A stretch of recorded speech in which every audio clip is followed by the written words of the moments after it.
नमस्कार दोस्तों। आज के हमारे इस वीडियो में हम आपके लिए संकट चतुर्थी की व्रत कथा लेकर आए हैं। एक समय की बात है, किसी नगर में एक देवरानी और जेठानी रहते थे। जेठानी अमीर थी और देवरानी गरीब थी। देवरानी का पति जंगल से लकड़ियाँ काटकर शहर में बेचता था। अक्सर वह बीमार रहा करता था। वहीं देवरानी जेठानी के घर का सारा काम करती थी। बदले में जेठानी बचा हुआ खाना, पुराने कपड़े आदि कोशिश दे देती थी, जिससे देवरानी का परिवार चल रहा था। माघ के महीने में देवरानी ने तिल चौथ का व्रत किया। तिल व गुड़ लाकर तिलकटा बनाया। पूजा करके तिल चौथ की कथा सुनी और तिलकटा छीके में रख दिया और सोचने लगी, चाँद में उगने पर तिलकुटे का भोग लगाकर कुछ ही खाऊंगी। कथा सुनकर वह अपने जेठानी के घर चली गई। खाना बनाकर उसने जेठानी के बच्चों से कहा, खाना खा लो। तो बच्चे बोले, माँ खाएगी तभी खाएंगी। फिर उसने अपने जेठ से कहा, खाना खा लो। तो वह भी बोले, मैं अकेले नहीं खाऊंगा, सबके साथ ही खाऊंगा।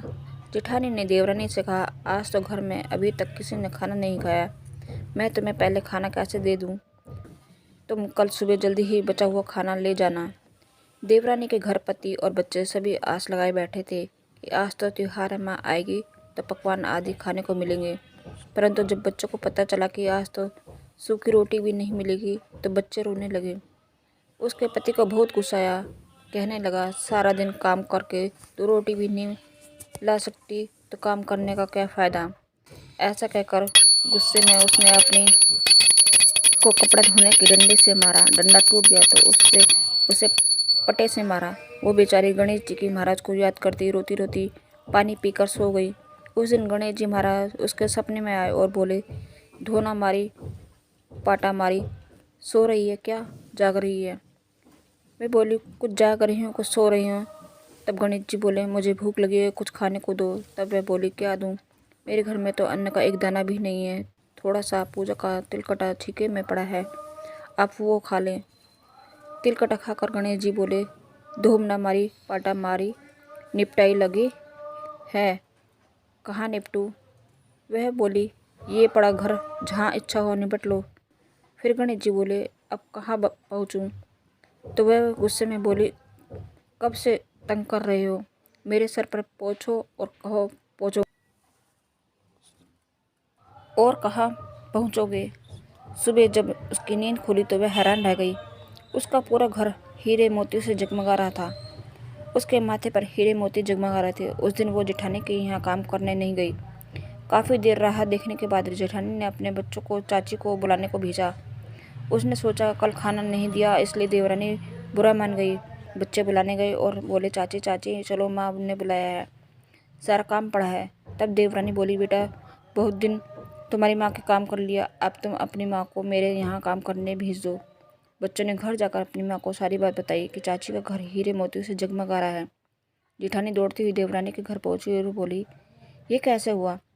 देवरानी ने गणेश जी की महाराज की सारी लीला जेठानी को बता दी। घर लौटकर जेठानी अपने पति से बोली, आप मुझे धोबने और पाटे से मारो। उसका पति बोला, अरे भली मानस, मैंने तो आज तक कभी तुम्हें नहीं मारा, अब मैं तुम्हें कैसे मार सकता हूँ? लेकिन वो नहीं मानी और जिद करने लगी। मजबूरन में उसके पति ने उसे खूब मारा। जेठानी ने खूब मारा, खूब सारा घी डालकर चूरमा बनाया और ठीके में रखकर सो गई। रात को चौथ विधायक जी सपने में आए और बोले, भूख लगी है, क्या खाऊं? जेठानी बोली, गणेश जी महाराज, जेठानी के यहाँ आपने सूखा तिलकटा खाया था, मैंने तो मेवे और देसी घी डालकर चूरमा बनाया है, छीके में रखा है, खा लीजिए। अब गणेश जी बोले, कहाँ निपटूं? जेठानी बोली, उसके यहाँ तो टूटी फूटी झोपड़ी थी, मेरे यहाँ तो महल है, जहाँ चाहे निपट ले। अब गणेश जी पूछते हैं, अब इसे कहाँ पहुँचूँ? जेठानी बोली, उसका तो गंदा सा माथा था, मैंने तो चमेली का तेल लगाया है, मेरे माथे पर पहुँचिए। धन की लोभी जेठानी सुबह जल्दी ये सोचकर उठी कि उसका घर हीरे मोती से जगमगा रहा होगा, लेकिन देखा तो पूरे घर में गंदगी फैली थी। तेज़ बदबू आ रही थी, उसके सिर पर भी गंदगी लगी हुई थी। वह बोली, गणेश जी महाराज, ये आपने क्या किया? मुझसे रूठे और देवरानी पर टूटे। जेठानी ने सफाई करने की बहुत कोशिश की, परंतु गंदगी और फैलती गई। जेठानी के पति को जब ये मालूम चला तो वह बहुत नाराज हुआ और बोला, तेरे पास सब कुछ था, फिर भी तेरा मन नहीं भरा। देखिए तेरे लालच का नतीजा है।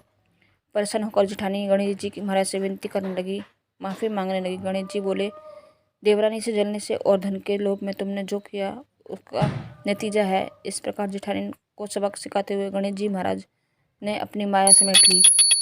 हे गणेश जी महाराज, जैसे देवरानी पर कृपा करी वैसे सब पर करना। कहानी कहने वाले, सुनने वाले और हुंकारा भरने वाले सब पर कृपा करना। और जेठानी को जैसी सजा दी वैसे किसी को मत देना। धन्यवाद दोस्तों। आपको मेरी कहानी कैसी लगी कमेंट बॉक्स में ज़रूर बताना।